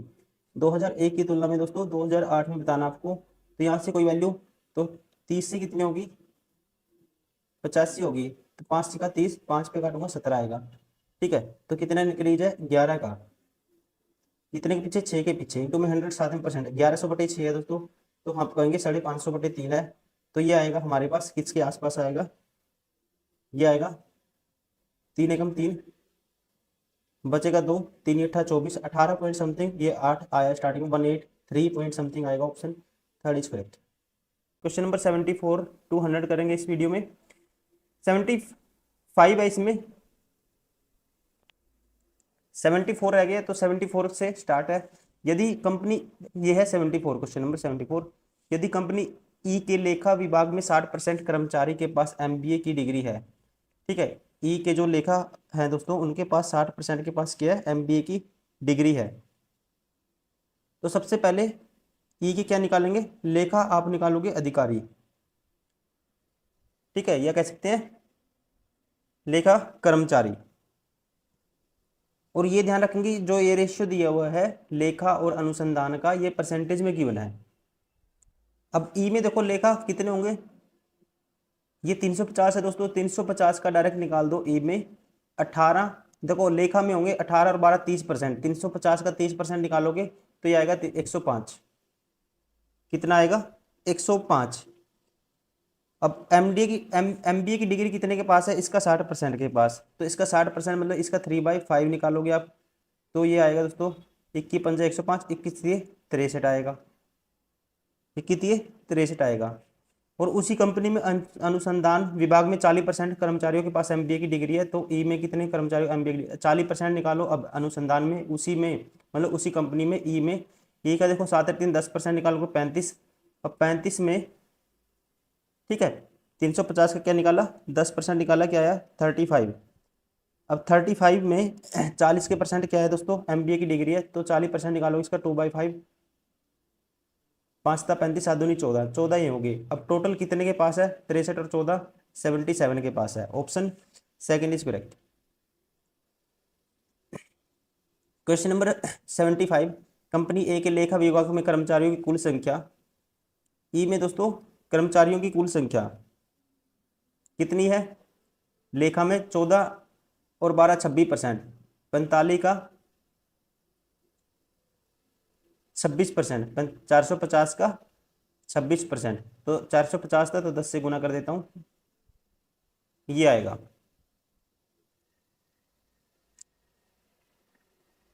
अब देखो, अब कहते हैं कुल संख्या कंपनी ई के अनुसंधान विभाग में कर्मचारियों की कुल संख्या में लगभग कितना प्रतिशत अधिक है? कहता है कंपनी ई के अनुसंधान विभाग में कर्मचारियों की कुल संख्या से लगभग कितना प्रतिशत अधिक है? ई में दोस्तों अनुसंधान वाले कितने आएंगे? 350 का निकालोगे आप, ठीक है 10%, तो ये आएगा 35। कितना आएगा? 35 आएगा। तो 35 से ये कितना प्रतिशत अधिक है ये आपको बताना है, ठीक है। तो यहाँ से पहले इसको, ये आया 35, 5 0 से 0, 5 दूनी 10, 5 नी 45, 2 पे काटूंगा 13, 13 निम्मा 117। तो ये आया 117 दोस्तों किसका? कंपनी ए वाले जो कर्मचारी लेखा विभाग के, और कंपनी ई में जो अनुसंधान के हैं वो है 35। अब आपको बताना है ये जो 117 है 35 से कितना अधिक है, तो आप कहेंगे इनका गैप है कितने का आएगा? 35 दूनी 70, या आप 117 माइनस कर दो, पहले 17 माइनस कर दो फिर इसमें से माइनस कर दो, 15 में 7 के 9, फिर माइनस कर दो कितना? 19। सीधा देखो 7 में से 5 गए 2 और 11 में से 3 गए 8, 82 आएगा। बटे में 35 इंटू में 100, 7 में परसेंटेज। तो इसको सोल्व करोगे 5 7 35, 5 पे काटूंगा, ये आएगा 20। 20 तो 2 दूनी 4, 2 टी 16, 164/7। तो ये आएगा 7 दूनी 14 में बचेगा 2, 7 या 21, ठीक है। तो 200, 7 या 21 बचेगा फिर कितना? 7 दूनी 14 बचा 2, 7 या 21 बचा 3, 7 चौक 28, 234 पॉइंट समथिंग आएगा। Option second is correct. Question number 76, company A और सी दोनों के लेखा विभाग में कार्यरत कुल पुरुष कर्मचारियों का, कंपनी ए और सी में दोस्तों लेखा विभाग में कुल पुरुष कर्मचारी देखो 450 का, इसमें पुरुष पुरुष कर्मचारी कितने होंगे? 450 का ये है 12, टोटल है 26, ठीक है। तो ए में होंगे 12/450 का दोस्तों कितना है? 12% है। पुरुष कर्मचारी है 450 का 12% निकालोगे तो लिख लेते हैं ताकि याद रहेगा। और सी में, लेखा विभाग में सी में है 550 और पुरुष कर्मचारी है 550 का 28%, ये है। अब ये दोनों सोल्व करना हमें, ठीक है। देखो 0 से 0 कैंसिल, 5 पे काटा 11 आया, 5 पे काटा 5 दूनी 10, 2 पे काटा 14 आया दोस्तों। 14 गुना 11 क्या आएगा? 4 5 1, 154। 0 से 0 कैंसिल, 5 दूनी 10, 5 नी 45, 9 2 पे काटा 6 9 का 54। तो 54 154 में ऐड करेंगे, ये आया 208। अब बी और डी में दोनों अनुसंधान में कार्यरत कुल महिलाओं के कर्मचारियों से अनुपात बताना आपको। तो बी में अनुसंधान वाले लेने हैं, बी में 700 का दोस्तों, इसमें अनुसंधान वाले जो महिलाएं हैं कितनी है? 700 का 13%, तो सीधा आएगा 13 से 91। और डी में महिलाएं 600 का निकालना है आपको 4%, तो 6 चौका 24, 91 प्लस 24 आएगा हमारे पास 5, 115। ठीक है, तो 208 और 115 का आपको रेशियो निकालना है, 208 और 115 का रेशियो। ठीक है, डायरेक्ट ऐसे ही दिया हुआ है, तो काटेगा तो है ही नहीं है, option first is correct. Question number 77, सभी कंपनियों में कंपनी डी को छोड़कर लेखा विभाग में महिला कर्मचारियों की कुल संख्या, सभी कंपनियों ए और ई को छोड़कर अनुसंधान विभाग में कुल कर्मचारियों की संख्या के बीच अंतर कितना है दोस्तों, ये आपको बताना है। कंपनी डी को छोड़कर,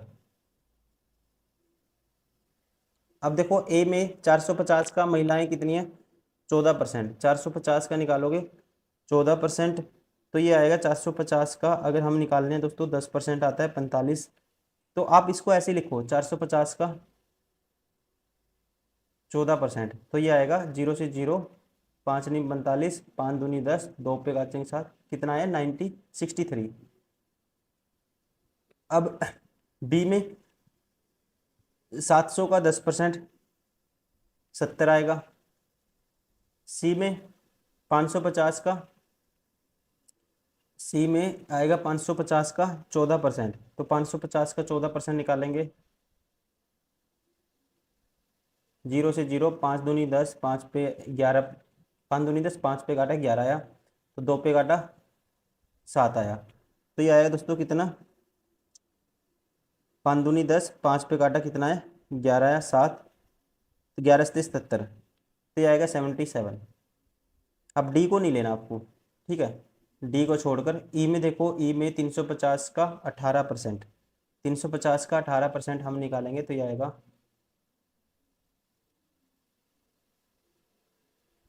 0 से 0, 5 दूनी 10, 5 ता 35, 9 से 63, तो हमारे पास ये टोटल आएगा 7 और 3, इनका अंतर निकालना है, 7 और 3, 10 3 13, एक कैरी, 7 21 और 6 27, 273।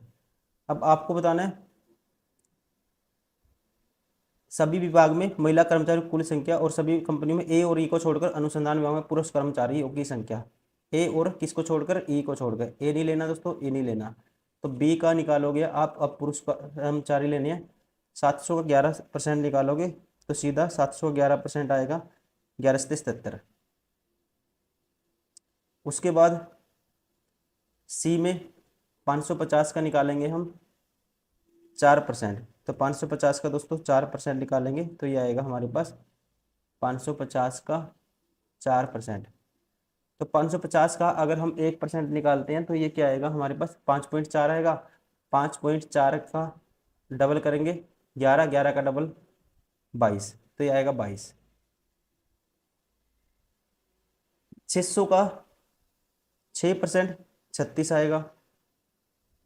ठीक है, इनका अंतर निकालना है, मैं यही करता हूँ, देखो 77 से 77 कैंसिल हो जाएगा, और यहाँ पे या 273 सीधा ही माइनस कर दो, 273 माइनस करोगे, ये आएगा 6 और 2 8 और 7 15, एक कैरी 8 और 2 10 और 3 13, 135 माइनस करना है हमें, तो 135 माइनस करेंगे, ये आएगा 13 में से 5 गए 8, 6 में से 3 गए 3, और 1 में से 1 गया 1, 2 में से 1 गया 1, 138, option third is correct.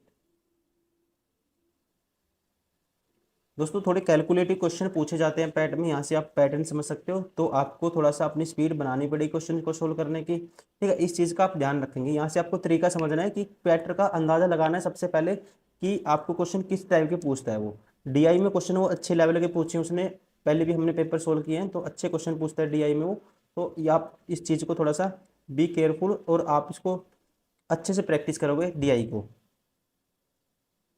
Question number 78, लेखा विभाग में कंपनी बी की महिला कर्मचारियों की संख्या का, लेखा विभाग में दोस्तों कंपनी बी में महिला कर्मचारी, बी में लेखा विभाग में महिला कर्मचारी क्या है 10% का, तो सीधा आएगा 70। अनुसंधान विभाग में कंपनी सी के पुरुष कर्मचारी, अनुसंधान में सी के कर्मचारी कितने हैं, अनुसंधान में है पुरुष कर्मचारी। ठीक है, तो ये है 4%, 400 550 का 4% हमने निकाला था, क्या आया था 22 आया था। ये रेशियो निकालना है तो ये आएगा 35 और 11। राइट आंसर होगा option third. Question number 79 to 83 फिर डीआई का क्वेश्चन है। निम्न तालिका गरीबी रेखा और लिंक के आधार पर 5 राज्यों A B C D E जनसंख्या का प्रतिशत वितरण दर्शाती है। तालिका का अध्ययन कीजिए और प्रश्नों का उत्तर दीजिए। किसका दिखाती है दोस्तों? जनसंख्या का प्रतिशत वितरण। अब पहला क्वेश्चन है 79। राज्य डी में गरीबी रेखा से ऊपर, ये है पुरुषों और महिलाओं का अनुपात, गरीबी रेखा से नीचे, गरीबी रेखा से ऊपर, गरीबी रेखा के नीचे की जनसंख्या का प्रतिशत। ठीक है, गरीबी रेखा के नीचे की जनसंख्या प्रतिशत ये आपको दिया हुआ है। तो राज्य डी में गरीबी रेखा से ऊपर आने वाले महिलाओं की संख्या और ठीक है क्या होगी यदि ज्ञात है हो तो कि राज्य डी की जनसंख्या 7 मिलियन है। अब दोस्तों देखो, आपको पता है टोटल 7 मिलियन है। गरीबी रेखा से नीचे का प्रतिशत है जो ये है 20% नीचे, तो 80% ऊपर आएंगे इससे। 7 मिलियन का 80% निकालोगे आप। ठीक है, अब आपको बताना है क्या महिलाओं की संख्या क्या होगी, महिलाओं की संख्या बतानी है। अब यहाँ अनुपात है गरीबी रेखा से ऊपर महिलाएं कितनी हैं दोस्तों? ये हैं 3 और पुरुष हैं 4, तो इसका निकालोगे फिर 3/7 निकालोगे। ठीक है, 3/7 निकालोगे तो ये इससे ये कैंसिल, 0 से 0 कैंसिल, आती है 24/10, क्या आएगा 2.4 मिलियन। 2.4 क्या आएगा मिलियन आएगा। Option first is correct. Question number 80। राज्य सी के लिए गरीबी रेखा से ऊपर आने वाले पुरुषों की जनसंख्या 1.5 मिलियन है। सी में दोस्तों गरीबी रेखा से ऊपर, सी में 25% है नीचे, तो ऊपर कितनी होगी दोस्तों? 75% होगी। किसका? 1.5 कहता है आने वाले पुरुषों की जनसंख्या क्या है 1.5 मिलियन है। तो मतलब कि ये दिया हुआ है पुरुषों की जनसंख्या, तो टोटल नहीं पता हमें, टोटल मैं मान लेता हूँ कुछ भी है, एक्स मान लेते हैं। एक्स का दोस्तों ऊपर अगर सी में गरीबी रेखा से नीचे आते हैं 25, तो ऊपर आएंगे इसका 75, मतलब इसका 3/4, 75% मतलब 3/4। और आने वाले अब पुरुषों की जनसंख्या, पुरुषों की निकालनी है मुझे। पुरुषों की जनसंख्या क्या होगी यहाँ पे? गरीबी रेखा से ऊपर आने वाले पुरुषों की जनसंख्या होगी, ये रहा पुरुष 2 इसका 2/5। और ये किसके बराबर है दोस्तों? ये है 1.5 के बराबर, मिलियन के बराबर। तो यहाँ एक्स की वैल्यू आप निकाल दोगे। ठीक है, देखो 5 एकम 5, 3 दूनी 6, सॉरी 6 है, ये 6 तो बटे में आएगा, और ये 4 पंजा 20 यहाँ जाएगा, तो इसका 10 नीचे लिखूंगा पॉइंट का, तो 0 से 0 कैंसिल, 15 दूनी 30/6, तो क्या आएगा 6 पंजा 30, 5 मिलियन आएगा। राइट आंसर होगा ऑप्शन थर्ड। Question number 81। यदि राज्य बी के लिए गरीबी रेखा से नीचे पुरुषों की जनसंख्या 2.4 मिलियन है। ठीक है, गरीबी रेखा से नीचे की है 2.4 मिलियन, और राज्य ई के लिए यदि जनसंख्या 6 मिलियन है, तो बी और ई की कुल जनसंख्या के मध्य अनुपात ज्ञात कीजिए। ठीक है, कुल जनसंख्या, तो बी के लिए मैं कुल जनसंख्या निकालूंगा। मान लें बी की कुल एक्स है। अब गरीबी रेखा से नीचे पुरुषों की जनसंख्या 2.4 मिलियन है दोस्तों, 2.4 मिलियन। तो सबसे पहले पॉपुलेशन देखूंगा जो बी में गरीबी रेखा से नीचे कितने परसेंट आते हैं, 20%। तो इसका कितने गरीबी रेखा से नीचे हैं, और पुरुष कितने हैं, पुरुषों की जनसंख्या, तो पुरुष हैं दोस्तों नीचे वाले, ये महिला ये पुरुष, 3/8। ये किसके बराबर है? 2.4 के बराबर है। तो यहाँ से एक्स की वैल्यू आ जाएगी, इसको काटो, 3 एकम 3, 3 अट्ठा 24, 3 अट्ठा 24, ये आएगा हमारे पास 0.8, और एक्स की वैल्यू आ जाएगी हमारे पास 0.8, मतलब कि 8/10 कर दूंगा इसको, और गुना कर देंगे 5 गुना 8 से। ठीक है, 8 पंजे 40, 0 से 0, 8 चौका 32। तो टोटल जनसंख्या कितनी आई दोस्तों यहाँ पे हमारे पास? 32 मिलियन। 32 मिलियन आई किसके लिए? बी के लिए। वैसे ही अब आपको निकालना है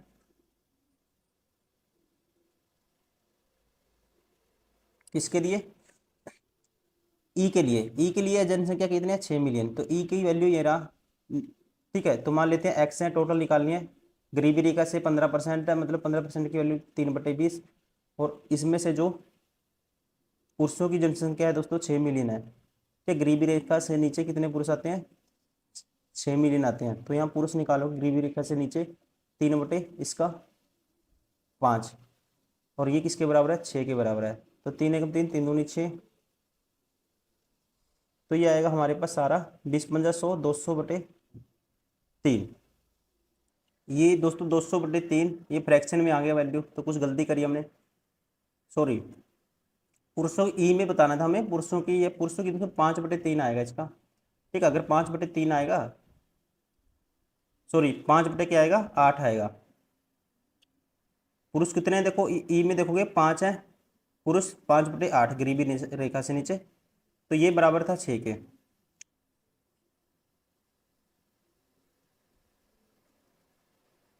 5 चौका 20, ठीक है, और 3 एकम 3, 3 दूनी 6, तो 68 64, एक्स की वैल्यू आएगी 64, तो इसमें 64 है,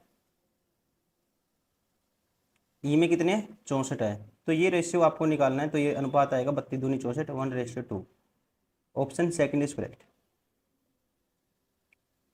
क्वेश्चन नंबर 82, यदि राज्य सी की कुल जनसंख्या 4 मिलियन है, तो राज्य सी में गरीबी रेखा से ऊपर आने वाले महिलाओं की कुल संख्या ज्ञात कीजिए।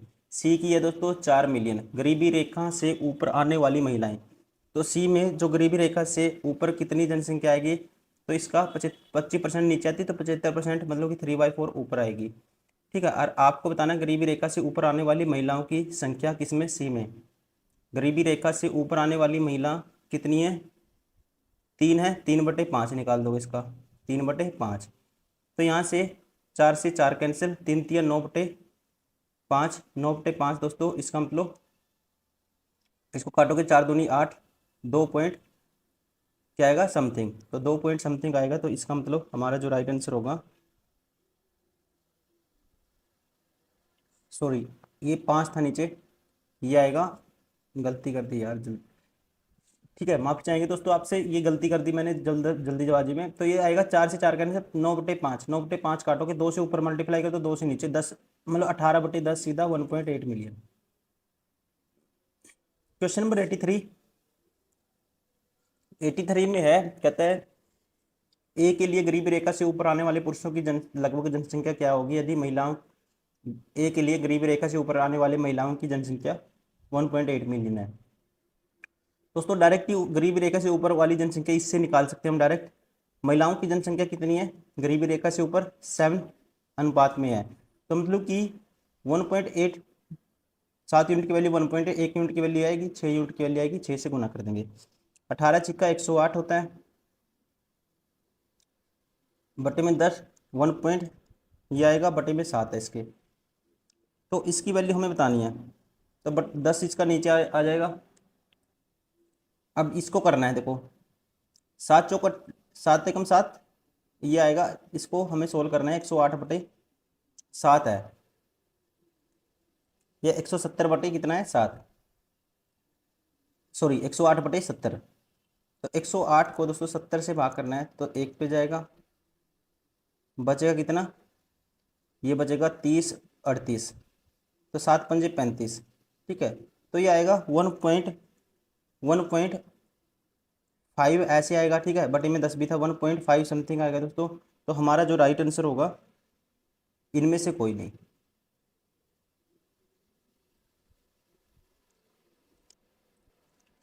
क्वेश्चन नंबर 84, गौतम बुद्ध को ज्ञान किस नदी के तट पर प्राप्त हुआ था।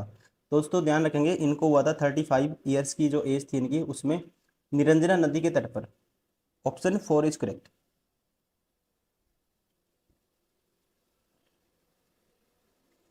क्वेश्चन नंबर 85,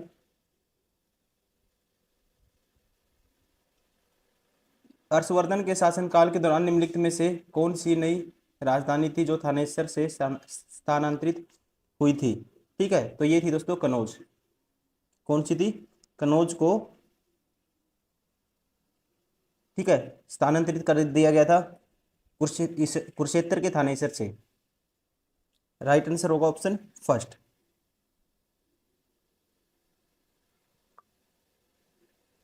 क्वेश्चन नंबर 86, निम्नलिखित में से किस सेना की ताकत छापामार या गुरिल्ला रणनीति थी? ठीक है, तो इसका राइट आंसर होगा दोस्तों, इस सेना का नाम है मराठा।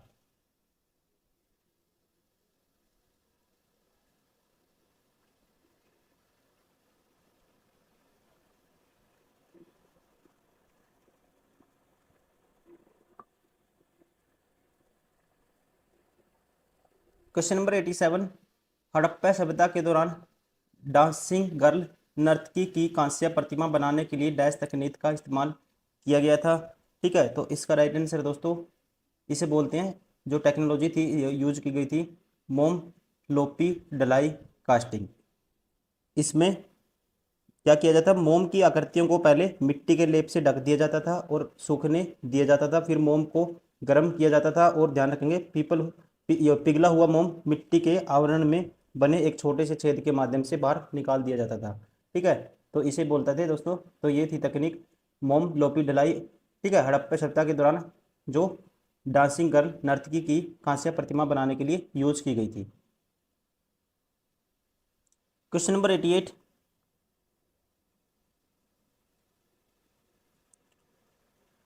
पूर्ण स्वराज की मांग करने वाले प्रथम कार्यकर्ता का नाम बताइए दोस्तों। ठीक है, पूर्ण स्वराज की मांग करी थी सबसे पहले हसरत मोहानी ने। ठीक है, 1921 अधिवेशन में, ध्यान रखेंगे, कांग्रेस का 1921 में जो अधिवेशन हुआ था, इसने करी थी सबसे पहले पूर्ण स्वराज की मांग। ध्यान रखेंगे, ये कांग्रेस कांग्रेस के एक कार्यकर्ता थे। Option 4 is correct. Question number 89, निम्नलिखित में से किसे स्वदेशी आंदोलन का प्रमुख कारण माना जाता है? प्रमुख कारण माना जाता है दोस्तों बंगाल को विभाजित करने का निर्णय को, 1905 में। Option 3 is correct. Question number 90, British ने निम्नलिखित में से किस भाषा को भारतीय समाज में प्रस्तुत करने की उत्सुकता दिखाई? तो ये लैंग्वेज थी अंग्रेजी, option 3 is correct.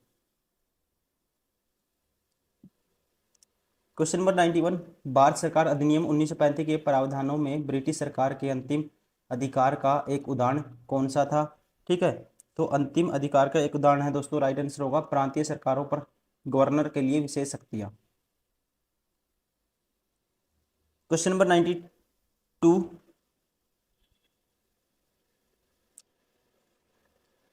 Forward block की स्थापना निम्नलिखित में से किसके द्वारा की गई थी? फॉरवर्ड ब्लॉक की स्थापना दोस्तों 1939 में ये करी थी नेताजी सुभाष चंद्र बोस ने। क्वेश्चन नंबर 93, खिलाफत मुद्दे को उठाने के महात्मा गांधी के निर्णय के पीछे मुख्य कारण था?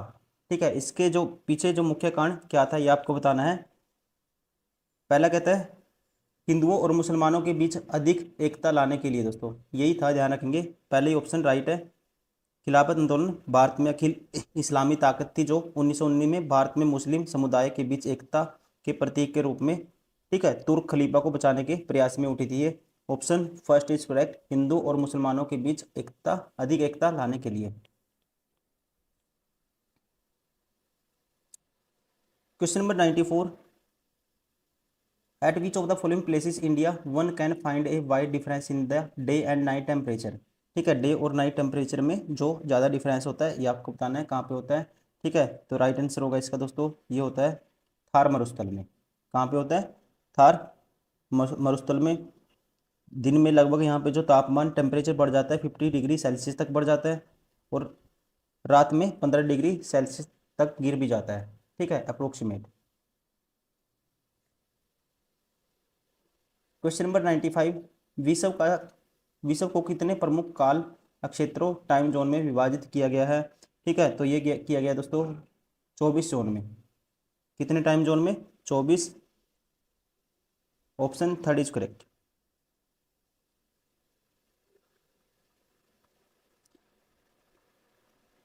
क्वेश्चन नंबर 96, निम्नलिखित में से कौन जनसंख्या परिवर्तन का घटक नहीं है?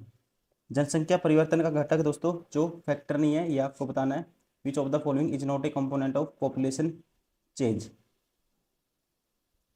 पर वो देखो, मृत्यु दर है, जन्म दर है, प्रवसन मतलब कि माइग्रेशन है दोस्तों, लेकिन मोबिडिटी नहीं है। क्या नहीं आएगा इसमें? मोबिडिटी नहीं आएगा। जन्म दर, मृत्यु दर, प्रवासन, ये सारे आते हैं, ठीक है। Option first is correct. Question number 97, Lakshadweep की राजधानी निम्न में से कौन सी है? ठीक है, लक्षद्वीप की राजधानी निम्न में से कौन सी है? तो ये है दोस्तों कवरत्ती। क्या है? Option first Kavaratti.